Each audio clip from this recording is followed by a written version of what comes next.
Xoş gördük. Bugünkü Saz Söz Məclisini Azman Bekoroğlu'nun aşığına yönətmişik. Əməkdar mədəniyyətçisi, ustadlar ustadı İmran Həsənova. Və istəyirəm ki, verilişimizin elə Bismillahında ustadla bağlı bir video çarx səslənsin. Siz baxasınız, görəsiniz, daha sonra söhbətimizə davam edək. Meydan video çarxdakı İmran Həsənovundur.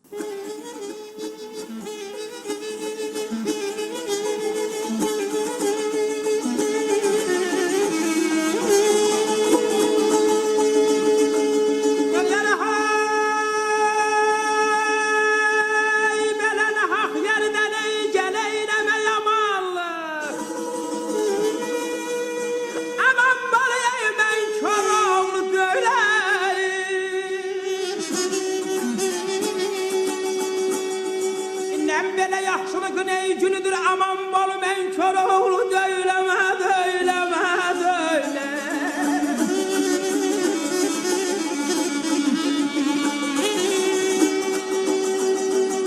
Gündən belə yaxşı günüdür,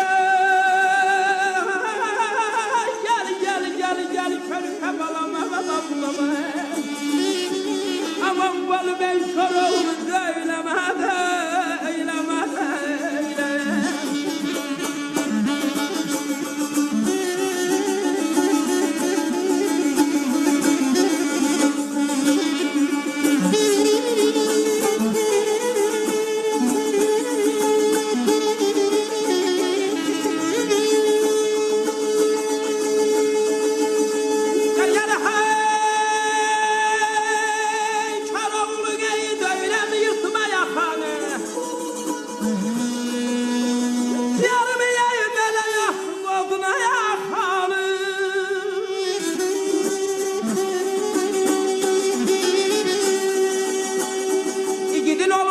Belə qılıcı qalxanı aman bol mən Koroğlu döyləmə, babam gəl, gəl, babam gəl, gəl.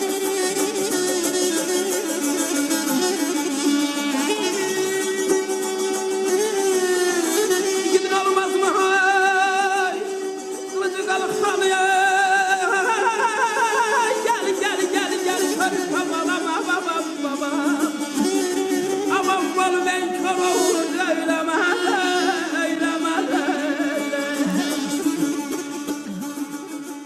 Yəqin ki, video çarxın yaratdığı təəssüratdan hamı gördü ki, bu azman nəhəng Koroğlu aşığı Azərbaycan aşıqlığının 20-ci yüzillikdəki ən nəhəng simalarından biridir. Əlbəttə, həqiqətən aşıqlar arasında İmran nəfəsli, İmran səsli çox nadir hallarda aşıqlar olubdur. Özündən qabaq da, özündən sonra da o ənənənin ən, belə deyək ki, şah, sultan səviyyəsində ifaçısı idi və bugünkü verilişimiz də o mənada onun xatirəsinə həsr olunur. Və verilişimiz boyu yəqin ki, İmran Həsənovun sözləri səslənəcək və yaxud da onun oxuduğu mahnılar, Koroğlu havaları və Koroğlu sözləri səslənəcək, eləcə də özünün yaratdığı havalar səslənəcək. Görəcəksiniz ki, onun nə qədər özünün yaratdığı havalar var. İmran bir meydangir aşıq kimi meydanlarda, saz söz məclislərində, Bakıdan tutmuş Moskvaya qədər, Avropaya qədər səsi sorağı yayılmış nəhəng bir aşıq idi. Və o mənada verilişimizdə çox maraqlı məqamları eşidəcəksiniz, dinləyəcəksiniz. Əlbəttə ki, onun yolunla oxuyan aşıqlarımızı dəvət eləmişəm. Mən ilk olaraq sözü bizim gözəl ifaçımız İmran sənətinin davamçısı Mirəli Mehdiyevə verirəm. Mirəli İmran Koroğlusu havasını səsləndirəcək və onun yanındakı İmran yadigarıdır. Sahib İmranoğlu Balabanla gəlibdir. Bu ailənin ənənəsinlə bağlı o keyfiyyətləri də birazdan mən geniş şəkildə təqdim eləyəcəm. Meydan Koroğlu aşığımızdır İmran yolunda.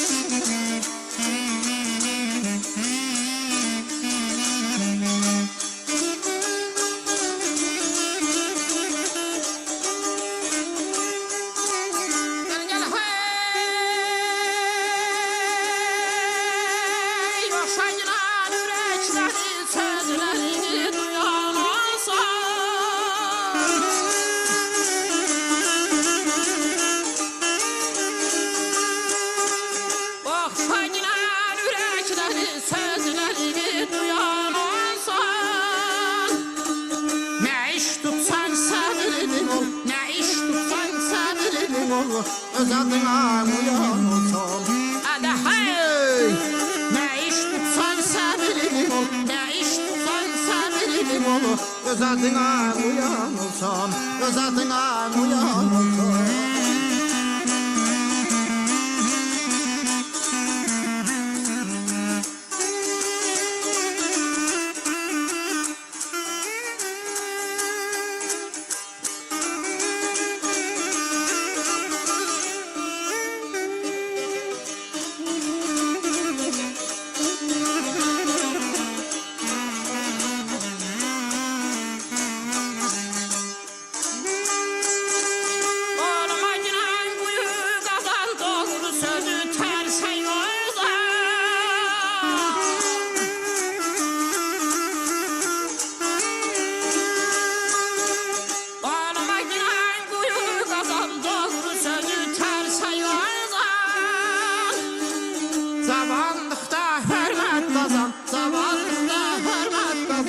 Kocalanda sayan olsun.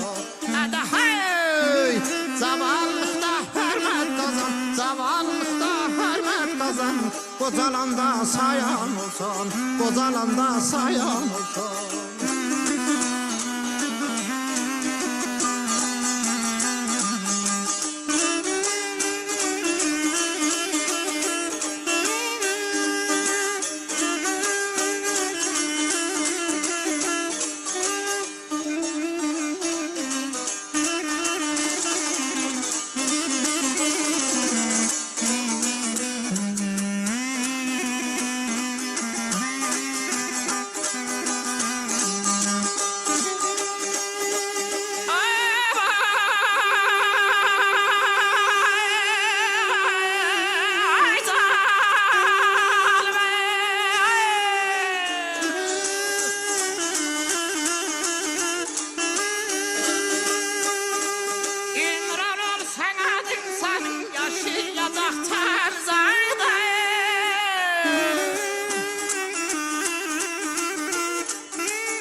Koy sözleri beyan olsun.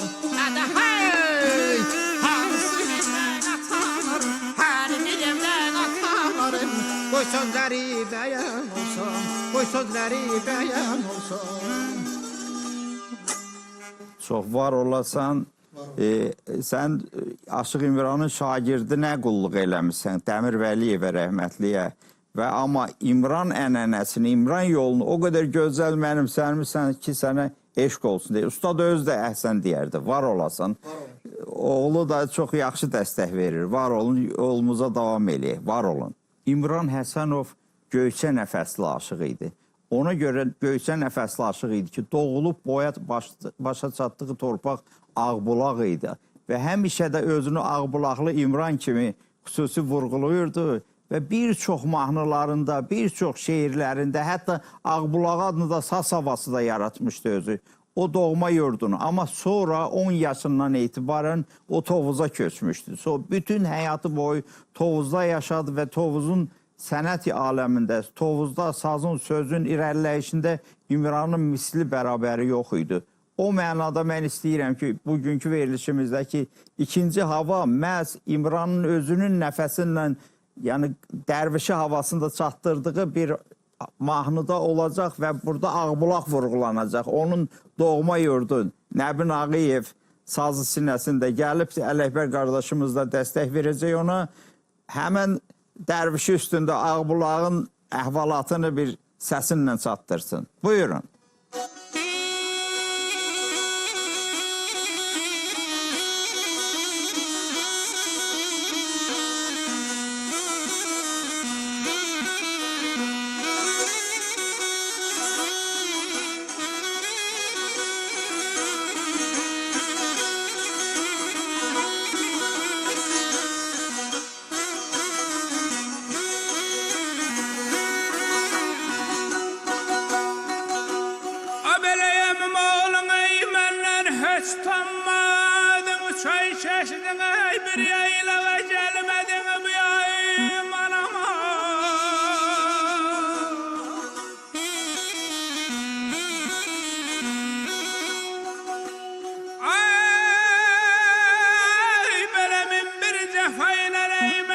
çeyleydim Köçdüm getdim ağı bulağa gelmeden Benim adım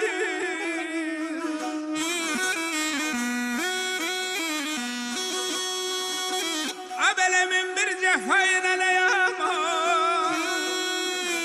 Aman aman aman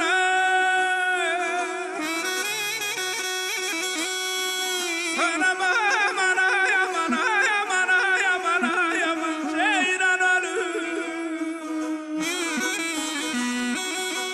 Köçtüm getdim ağıma Eve gelmedim ağım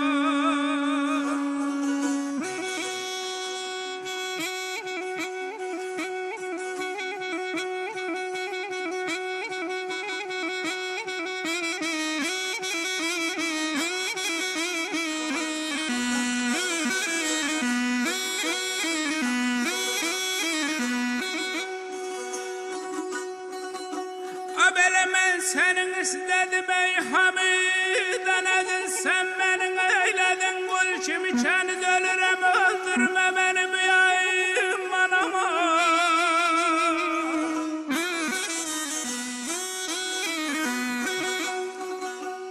Of belən ətri can bəslədim ey hər güldən təmiz Bülbül olub ey qoxlamağa gəlmədən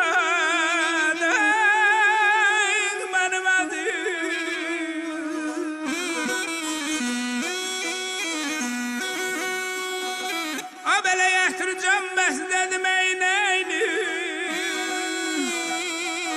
Aman ay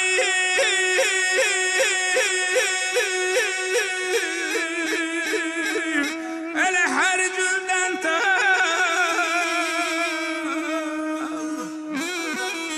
Bülbül olub qoxlamağa gəlmədin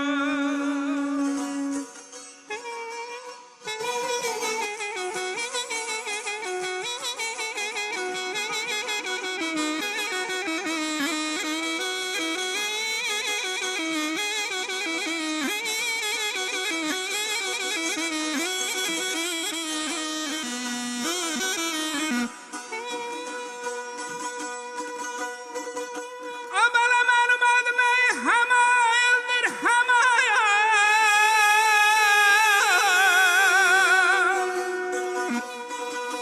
Enesine benzer ey Hamıldıza Hamayana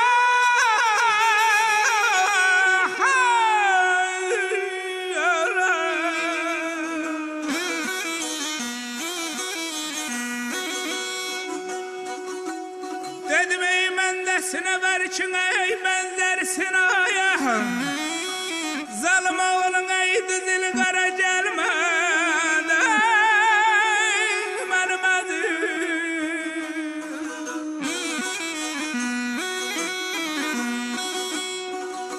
Abele mendesine verkin ey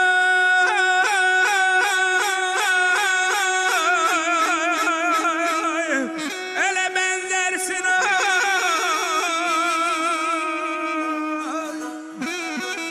Zalim oğlu dizer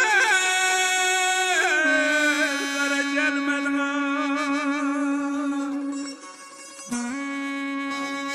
Var ol Nəbi, sən çox gözəl ifalar eləmirsən, amma mən birinci dəfədir ki, bugünkü ifada elə gördüm ki, tam İmran boğazından, İmran nəfəsindən oxudum bu havanı. O bu cür oxuyurdu.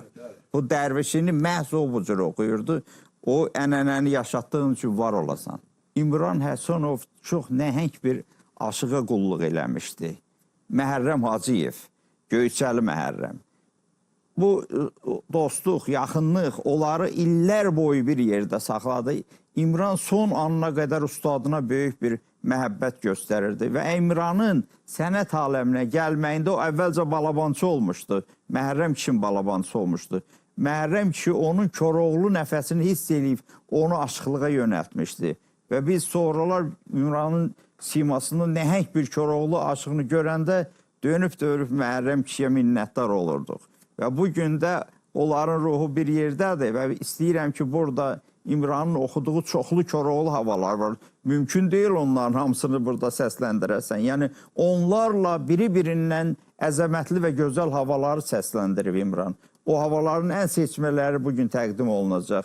Həmin yolun, yəni İmran Həsənov yolunun çox ləyaqətli davamçısı bizim əziz qardaşımız Rakif İsmail sazı sinəsindədir və gəlib İmran oxuduğu Urfai Koroğlu'nu, hər asrın oxuya bilmədiyi bir havadır. Bir havanı təqdim eləsin, ondan sonra söhbətimizi davam elətdirəcək. Balabancı qardaşımıza da güc düşəcək, görə iş nəcür gedəcək. Meydan sizindir.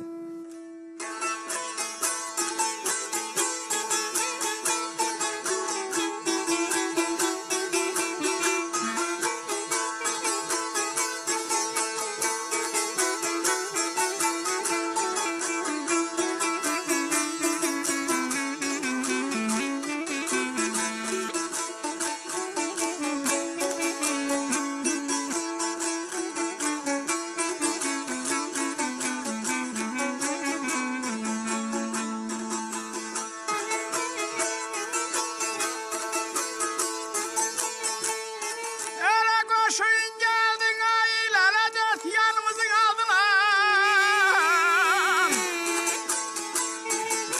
Hele ne yatmışsan aileyi var sarayı. Hele her tarafta neyman sıraya saldılar. Ahırdan olarık aileyi var sarayı var sarayı.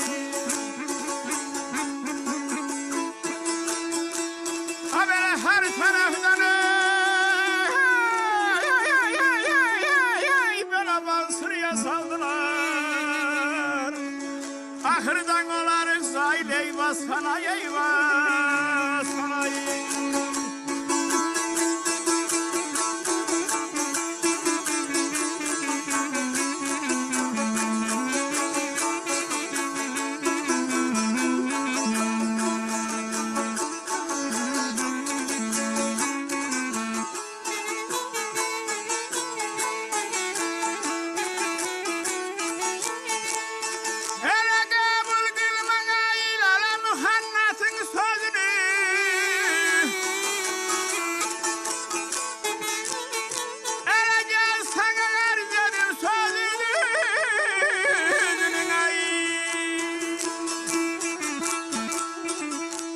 göster yanı dönmez yüzünü.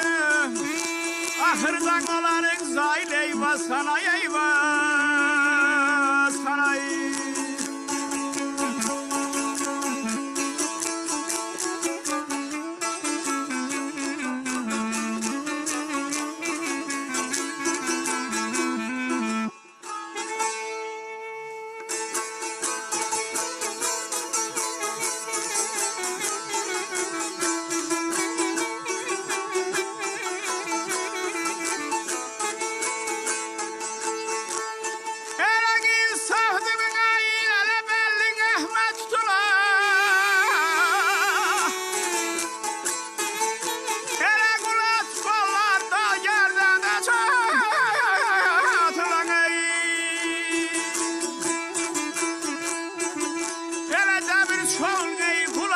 satıla Koroğlu delisi sahil eyvah sana eyvah sana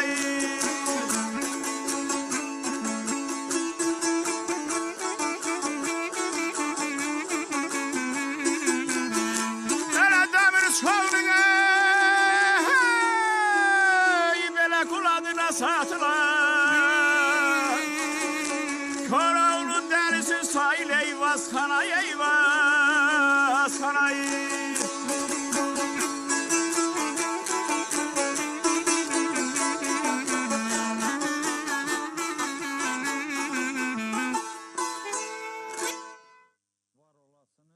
Var olasınız. Bərbaşdan deyim ki, bu havanı oxumaq çətin idi və İmran Həsənov hələm aşığa da meydan vermirdi onu oxusun. Özü cavanlıq da tələb eləyirdi, amma səndə yaş gəlib 70-ə dirənibdir.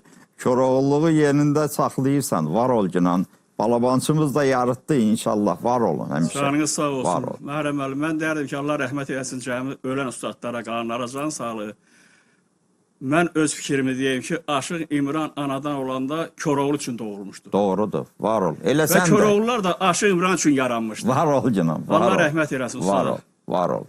İmran Həsənovun musiqi və söz repertuarı bənzərsiz idi, təkrarsız idi və ucu bucağı olmayan bir okean idi. Bir adam nə qədər dastan bilər, bir adam nə qədər aşıq havaları bilər, bir adam nə qədər belə deyək ki, o özünə məxsus boğazlar vurar, zəngülələr vurar. O mənada həqiqətən çox misilsiz bir sənətkar idi və havaların ən zərifindən tutmuş ta ən Koroğlu məqamlarına, zil məqamlarına qədər hər yeri oxumağı bacarırdı. O mənada onun sənəti böyük bir ensiklopediya idi. Bundan sonraki aşıqlar da İmran sənətindən daim faydalanacaqlar. Mən dönə-dönə istəyirəm ki, aşıqlarımız diqqət eləsinlər. İmran Həsənovun kitabı var əlimizdə. Bir neçə dəfə nəşr olmuş kitabdır. O cümlədən bu kitabı da sənətin sultanı olaraq çap olunub. Burada onun ifaları var, repertuarından olan bir çox mətnlər var. Amma məsələn İmran Həsənovun repertuarından bütövlükdə Koroğlu əslində yazılmalıdır. Bu bizim bir günahımız idi. Düzdür, müəyyən qollar yazılıb Azərbaycan televiziyasının qızıl fondunda saxlanılır onlar. Amma bütövlükdə bir eposu İmran Həsənov kimi bir sənətkarın repertuarından yazmaq çox olduqca vacib idi. İş işdən keçdi. Amma bizim aşıqlarımız o repertuarın musiqi tərəflərini, xüsusən Koroğlu havalarını yaxşı qoruyurlar, saxlayırlar. O ifaları da bugün burada görürsünüz. Mən düşünürəm ki, bugün eşidəcəyiniz Misri olacaq, Cəngi olacaq, digər Koroğlu havaları olacaq. Onların hamısının nizamlanmasında, nizama yatmasında İmran Həsənovun misilsiz rolu var. Qardaşımız burada sazınla birlikdə həqiqətən çox maraqlı bir vüqarın səsində Cəngi boğazı görəcək və İmran nəfəsinlə çəkəcək. Qardaşımız da büyün yaxşıdır. Balabanla meydangir havalara da yönəlir. Ələkbər, meydan sizindir.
Var ol Vüqar. Yəqin ki, kürəyinə bir əl dəydini hiss elədin. Elə belə də əl döydü, güclü əli var idi. Ustadın çox bəyəndi sənin bu ifanı, ruhu bəyəndi. Var olasınız. Məclis aparmaqda misli bərabəri yox idi. Məclis boyu elə gəzişmələr eləyirdi, elə səslər çıxardır, oxuyurdu ki, adamların ağlı gedirdi. Həqiqətən İmranın çalğısı da, oxusu da, məclis aparmaq qabiliyyəti misilsiz idi. Bugünkü aşıqlarımız ondan çox faydalanmalıdırlar. Və zaman-zaman mən Gəncəbasarda, Tovuzda, Qazaxda, Akstafada, ən müxtəlif yerlərdə İmran yolunu oxuyan aşıqlara diqqət eləyir və onlarda deyirəm ki, İmranın həm də məclis davranışını, məclisdə apardığı belə özünə məxsus o aktyor təbiətini də özünüzdə yaşadın. O çətindir əlbəttə.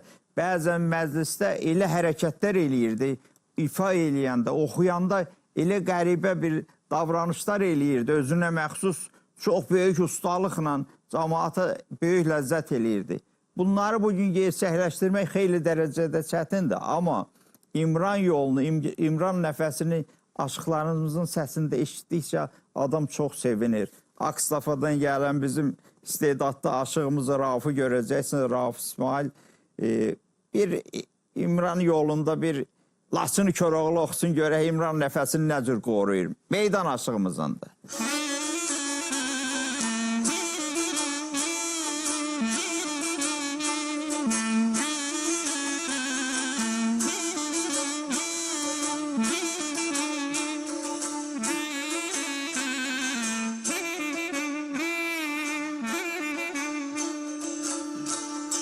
Haydu delilerimi haydu, haydu delilerimi haydu, yerime dar üstüne, dar üstüne, dar üstüne.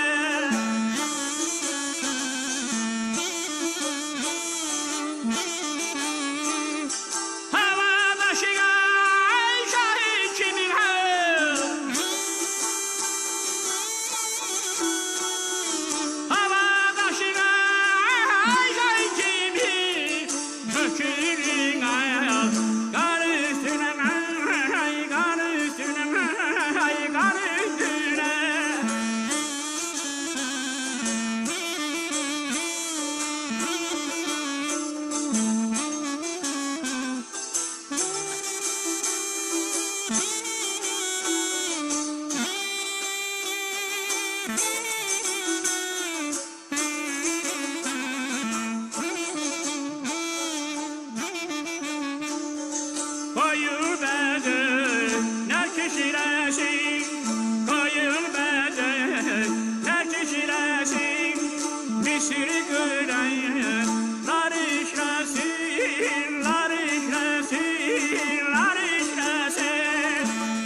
kerpaşanı, kavlu kerpaşanı, beyler edik tamaşanı, tamaşanı, tamaşanı.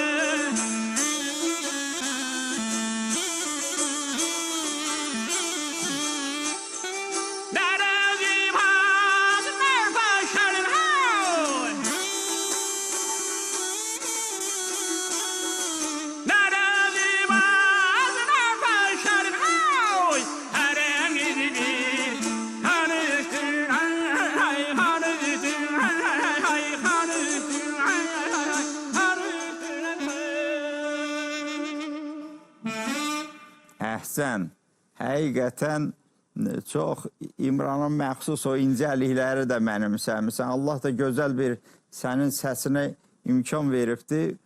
Balabançımız da oradan coşdu, yaxşı coşdu özü də. Onu deyim ki, İmran bu havaları səsləndirəndə yanında məxsusi balabançısı var idi. Abbas İsmailov, böyük sənətkar idi, çox nəhəng bir sənətkar idi. Abbas kişi də duruş gətirirdi bu havalara. Həqiqətən Ələkbər də o mənada bugünkü havalarda çox ustalıqla duruş gətirir. Rauf qardaşımız da var olsun. Birazdan sənin qardaşınla birlikdə, Rakiflə birlikdə bir Misridə də sınayacaq. Görək İmran yolunda Misridə nə hünər göstərəcəksiniz. Təşəkkür edirəm. İmran Həsənovun ailəsi bir sənət ocağı idi. Özü böyük ustadlardan yol alıb gəlmişdi və ailəsinə də onu mənimsətmişdi.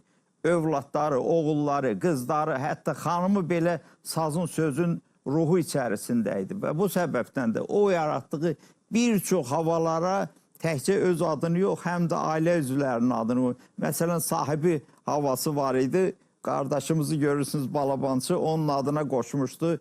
Ağbulağı havası var idi, Solmazı havası var idi, qızının adı idi. Baharı qızının adına bağlı idi, Səlminazı yoldaşının adına idi. Yəni, çoxlu havalar var idi. Üstadla mən söhbət eləyəndə bir dəfə dedi ki, Məhərrəm müəllim, mən 7 hava yaratmışam. Doğrudan da 7 və 7-dən çox təqribən havaları var və bu havalardan biri də İmran divanisidir.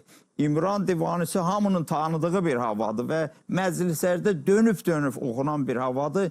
Onun bir saat rədifi üstündə sözləri oxunubdur. Böyük bir ustadın adına, Əsədin adına. Bu Əsəd Rzayev deyil. Meşkinli Əsəddir. Əsədin sözlərini İmran oxuyub, amma İmrandan sonra İmranın özünün yaratdığı bir saat rədifində bir divani də var. O divaniyə keçəcək. Nərman Mahmudoğlu onu təqdim eləyəcək. Mən niyə Nərmanı dəvət eləmişəm? Nərman Aşıq Mahmudun oğludur. Aşıq Mahmudla İmran Həsənov yeznə qayn idi, amma bununla bərabər bir sənət yoldaşları idi. O sənət yoldaşları ümumiyyətlə çox idi. Mən bayaq Abbas İsmailovu xatırladım. O Əkbər Cəfərovla çox yaxın münasibətləri var idi. Əlxan Niftəliyevlə, İmranın İsfəndiyar Rüstəmovla çox yaxın, yəni bütün ətrafda olan aşıqlarla, mənəmdəyən aşıqlarla çox yaxın münasibəti var idi. O sənət belə deyək ki, zirvəsini həmişə yuxarıda saxlayırdı və o səviyyədə sənətkarları ortaya gətirirdi. Yeridir ki, burada İmran divanisi səslənsin və İmran divanisinin üstündə İmran kişinin öz sözləri oxunsun. Buyurun.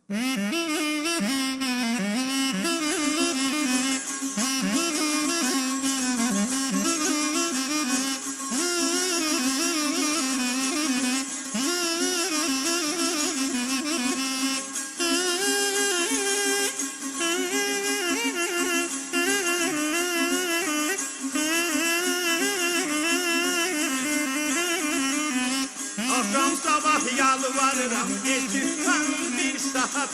Akşam sabah yalvarıram, geçirəm bir saat. Səcdən baş əyirəm, evlərim bir saat. Səcdən baş əyirəm, evlərim bir saat.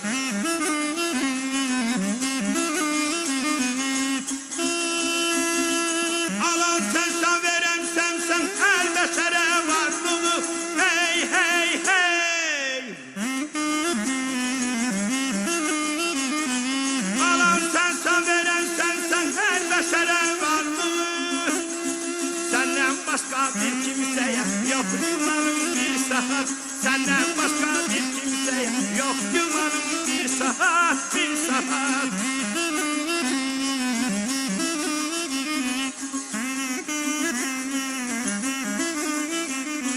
Çok kafirler hele yatır, cüzdanın canında. Çok kafirler hele yatır, cüzdanın canında. Günahımırım çünkü bunun neyi varsa canında.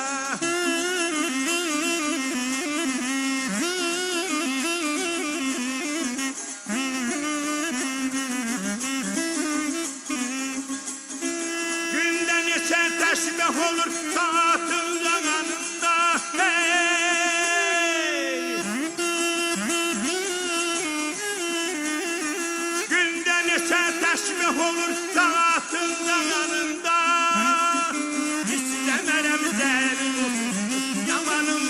saat İstemerem deli olsun Hiç yamanım bir saat bir saat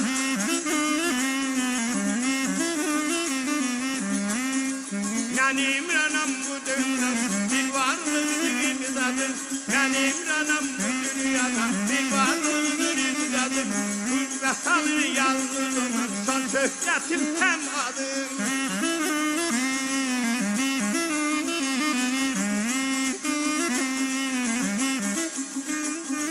Ona göre uzanıktır ellerimde bu saatim Hey hey hey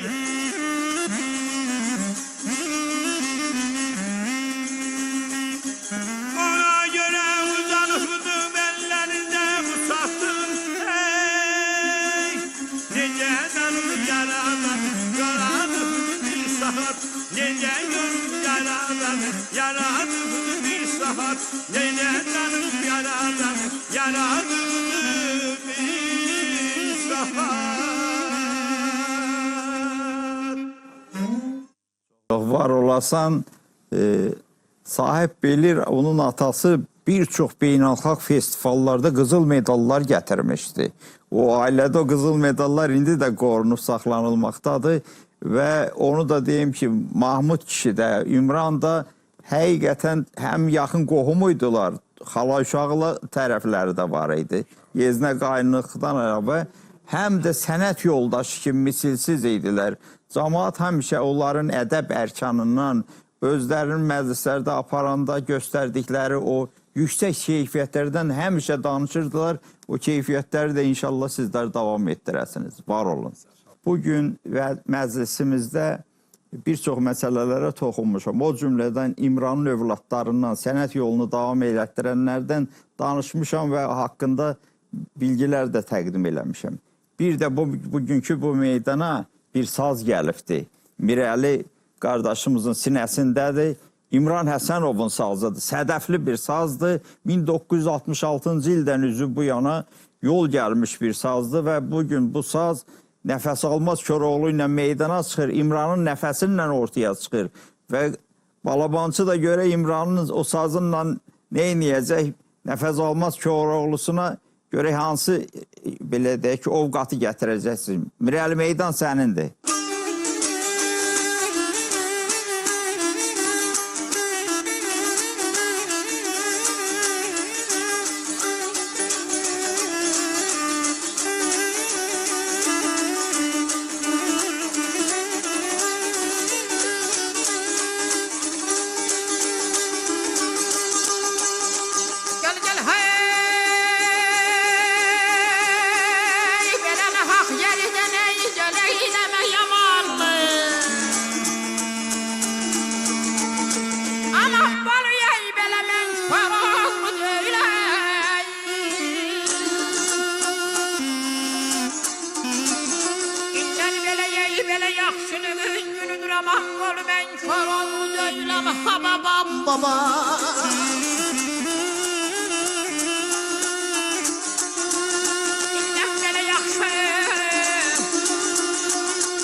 düşendi belə yatamın adın alındın ama golü mən kör oğlu değilim ha babam. Baba.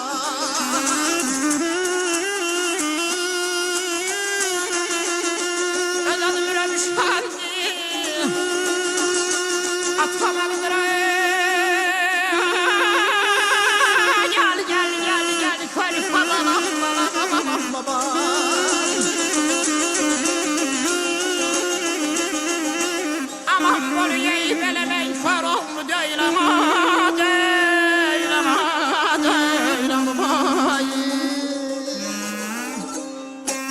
Çox var olasınız. Həqiqətən İmran Həsənov çox əskiləri daşıyıb gətirirdi səsində. Bax, bu ifaya tərzinə fikir verin. Burada 3 oktavaya qədər səs işlətmək lazımdır. Nə balabanda, nə də sazda o qədər imkan yoxdur. Amma İmran öz səsinlə onları yaratmışdı. Və mən zaman-zaman Türkistanda Özbək və Türkmen baxışçılarının səsində bu incəlikləri və bu çalarları görəndə İmran yadıma düşür ki, İmran əski çağları bu cür daşıyıb gətirib və sizlərə ötürüb və siz də onu gələcəyə daşıyırsınız. İmran Həsənovun ruhunu şad eləyən bir ifaydı, var olasınız. Ustad İmran Həsənov Qərbi Azərbaycan kökəninə aşıq idi, yəni Göyçəli idi. Bu səbəbdən də Qərbi Azərbaycandan gələn bir çox saz havalarının xüsusi həssaslığı var idi. Göyçə gülünə, Göyçə qara gözünə, Göyçə gözəlləməsinə və illah da İrəvan çuxuruna. İrəvan çuxurunu elə oxuyurdu ki, yer-yerindən oynayırdı. Mən istəyirəm ki, bugünkü verilişimizdə bir İrəvan çuxuru səsləndirsin. Amma bu İrəvan çuxuru İmran Həsənovun ləmsində və nəfəsində təqdim olunsun. Nəbin Ağayev bayaq dərvişini elə İmran Həsənov ləmsində çatdırdı. İnşallah bu gün həmin İrəvan çuxurunda eyni axarda təqdim eləyəcək. Meydan aşığımızındır, balabançımız da hazır dayanıb.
Ruhlu değerdin alma değerdin alma değerdin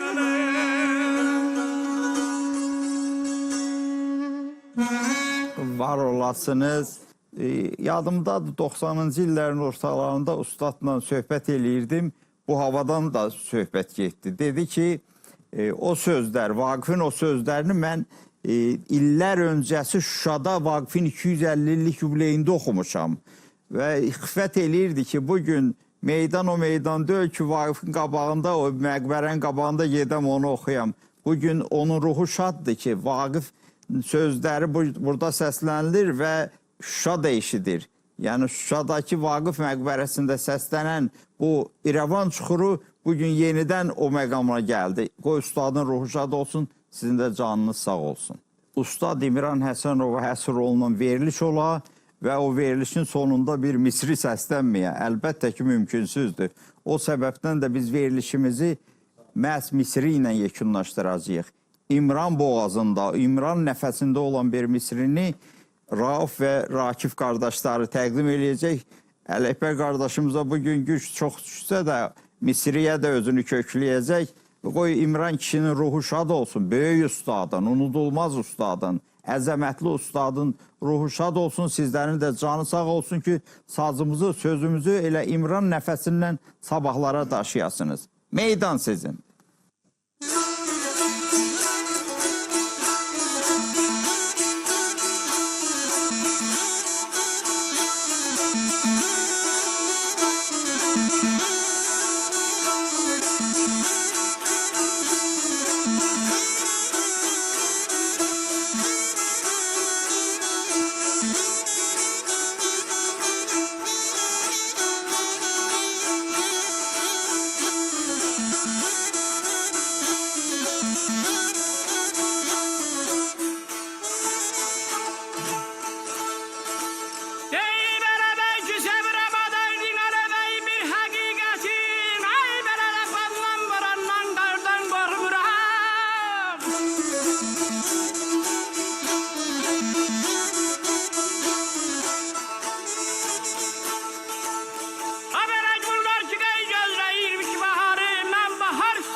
İmran'ım zulümkardan.